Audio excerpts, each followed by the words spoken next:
organisation that likes controversy is Oxfam, which has taken aim at GDP, branding it colonial and anti-feminist. It claims it sustains a framework of value creation and productivity that only counts what can be monetised.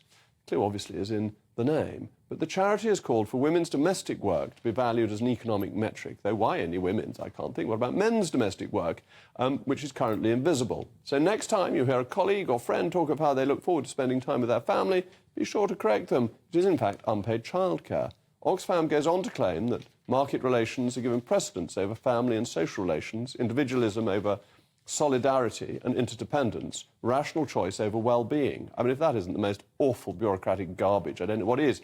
Stalinist is, I think, unfair on Stalin, who spoke in clearer sound bites. But worst of all, the charity claims its work is ignored by official statistics, which isn't actually true. The government has said that traditional economic measures, such as GDP, remain some of the most useful indicators of economic performance.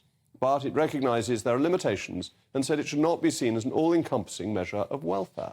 Perhaps if Oxfam wanted to help the economy, it should stop hiring people to write reports like this and let them enter the real job market and do some proper work.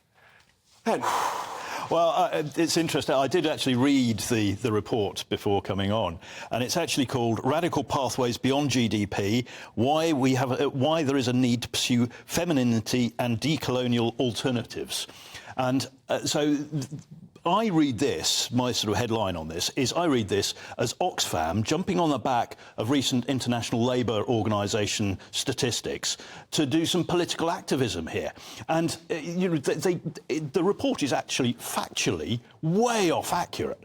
For example, it talks about Ghana and the Gambia as being addicted to Western imports because of colonialisation. Well, not only were they decolonised many, many years ago, but also the people that they import from are China and India. It's not us, although Oxfam say particularly it's a Eurocentric problem. In terms of what it says about unpaid childcare, well, you know, there are a lot of people who would say, actually, we shouldn't be paying people to look after their own children. We have child benefit in this country, that's fine, but this Oxfam report is global. But should governments be paying families, parents, to look after their children, which is almost what this is saying. But where's the link to production? Where does this money come from? That's the thing, that you can all very well to come up with new figures and so on and so forth, but GDP tells you how well off a country is, how standards of living are rising or falling.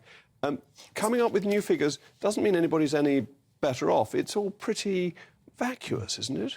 But it's interesting in a world where we're now calling ourselves post-industrial, and whether you like it or not, we're having to scale up and face up to this idea of a post-carbon environment, that we still use very old-fashioned metrics that value us on a capitalist deliverance of product, how much stuff you make and sell, and a failure to value so much of the invisible work that even when it is paid in Western economic structures, it's horribly undervalued in relation to other work, dare I say it, predominantly still done by men. I think, Tessa, that, you know, at the moment, economies around the world, not just Western economies, but, you know, in the Far East, China even, they're looking at GDP as the measurement. It's imperfect, that very few systems are perfect.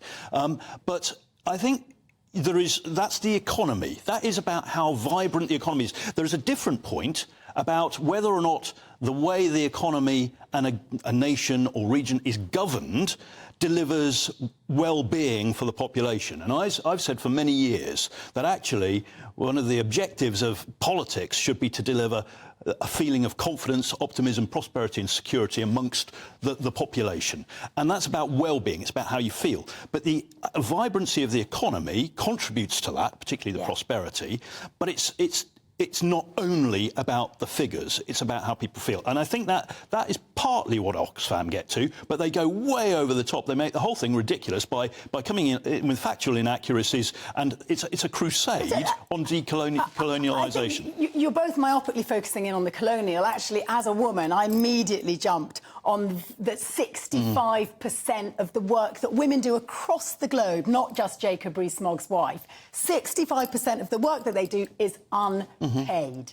That is staggering, and it means if you're judging society by this old-fashioned economic metric, those women are unseen, but surely and that makes us vulnerable. But surely this misses the point, that GDP isn't there to say whether people are valuable human beings or whether there is a good spiritual background to the country in which they live. It says, is this country richer than that country? Yes. And how do you have more wealth to spread across the whole population? And that this, Oxfam's trying to get it to measure something that it's not aiming to measure. It's Indeed, and issue. it's rather targeted, and it says it. At European societies. Well, I would suggest that it's not necessarily European societies in which we have the biggest problem with across the globe in terms of unpaid work for women working without money.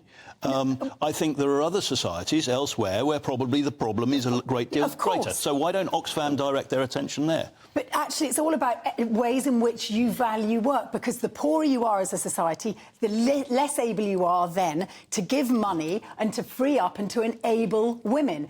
In Britain, even now, one of the crises we're having, and it's the reason why Jeremy Hunt changed his policies, we've got to draw stumps on that. Oh, no! But I'm afraid we have a very exciting discussion.